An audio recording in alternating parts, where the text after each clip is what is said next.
Hi, this is Pilar Gonzalez. Today I'm gonna explain to you the course that I recently created.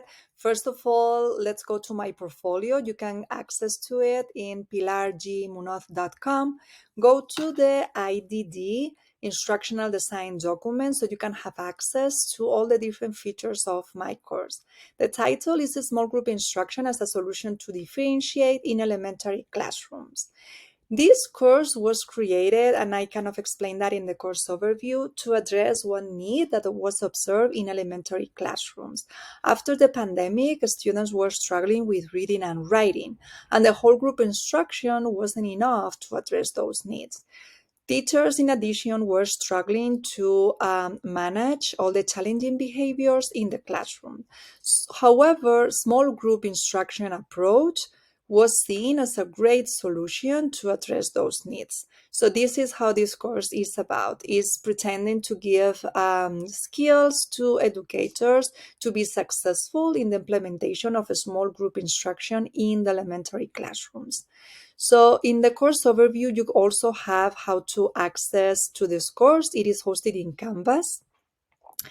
In the knowledge gap, I kind of explain a little more about this reasoning behind, and you have access to different articles.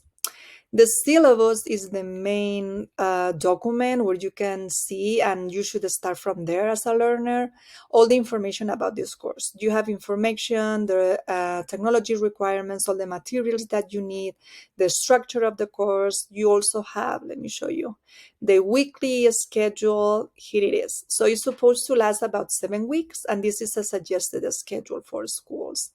Then you have the grading policy and also the course policies at the end. Again, review this syllabus, super helpful. I also, the next point is target audience and learner profile. During this analysis, I realized that some of our staff was, English wasn't their first language, it was Spanish. So I decided to translate this syllabus into Spanish to address that need. Here you have the demographics information about the last school year. At the end of the course, I also include a demographic survey to keep updating this data about our learners.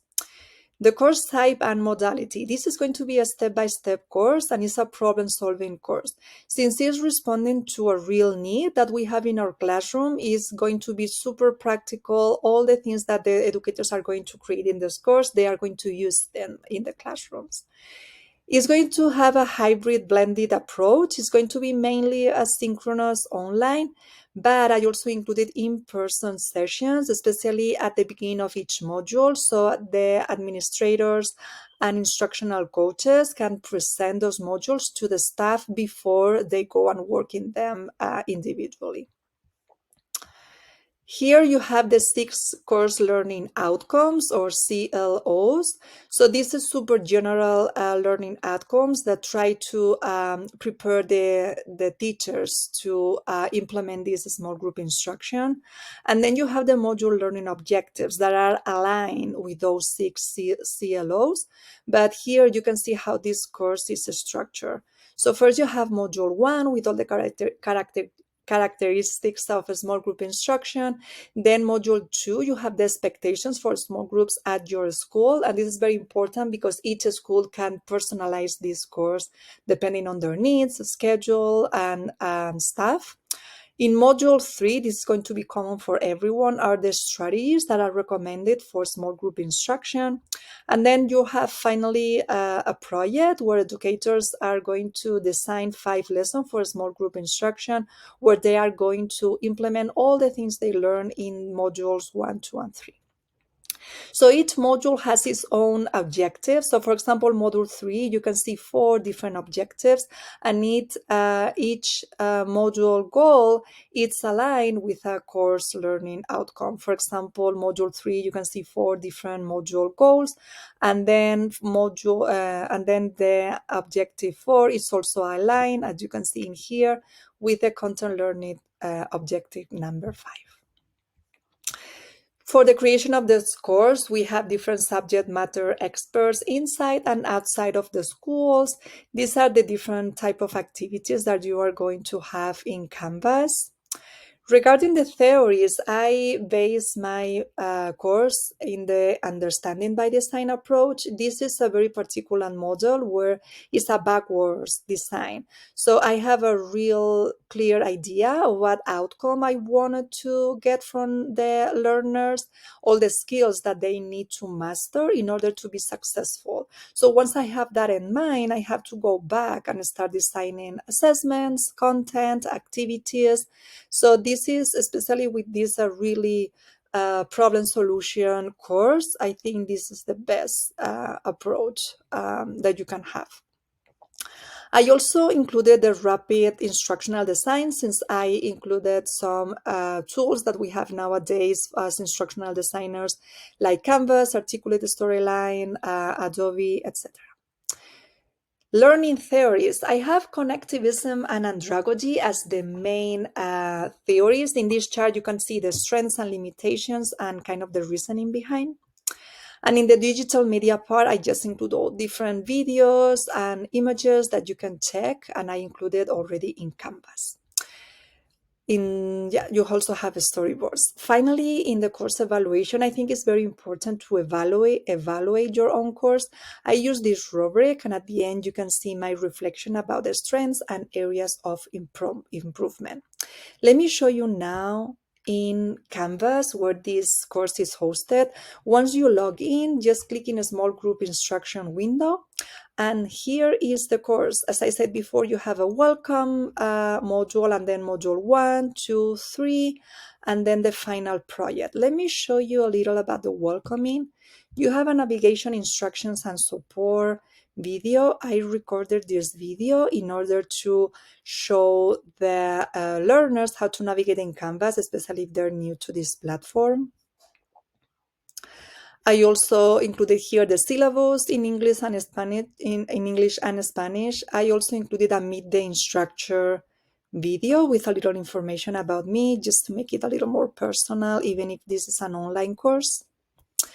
I recommended the use of social media with the hashtag small groups are cool. So please spread the word of all the great things that you're gonna do in this, you're gonna create in this course. Let me show you the different types of activities that you're going to see in this course. So first of all, as you can see, you have a knowledge check at the end of each module. Let's take a look at module 2, knowledge check. So each quiz is going to have 10 questions, and you have up to 3 attempts. So here is one quiz that is already responded. I included true and false questions, open questions, numeral questions. So you have different types of way to respond, and each question you're going to have feedback. So it's going to be easier for you to go back and try to do better in the next try. The second way to assess your work in here is through the assignments. Let me show you an example. Here in module 3, you had to create your own strategy cards. So you have 2 instructions. Each assignment has its own rubric. So take a look at the rubric, and then you just have to submit online or upload a document. And finally, I wanted for this course to be super interactive and collaborative between educators. So I included the online post discussions assignments. So in here, for example, you have to listen the interview with a teacher and then submit your own opinion about it. So there you have an example. Don't forget that it's important that you need to also answer to peers' post in order to get credit for this assignment. And then finally, you have the final project. I included a satisfaction survey just to gather data and try to keep updating this course in the future regarding your satisfaction, if it was successful, if it was useful, if you're going to apply some of the strategies you learn. And then finally, you have a demographic survey at the end. That is going to ask you about some like gender, age, etc. So this is the end. I think hopefully you find it interested and you find this course as fun as I had in mind when I created. That's it. Thank you so much.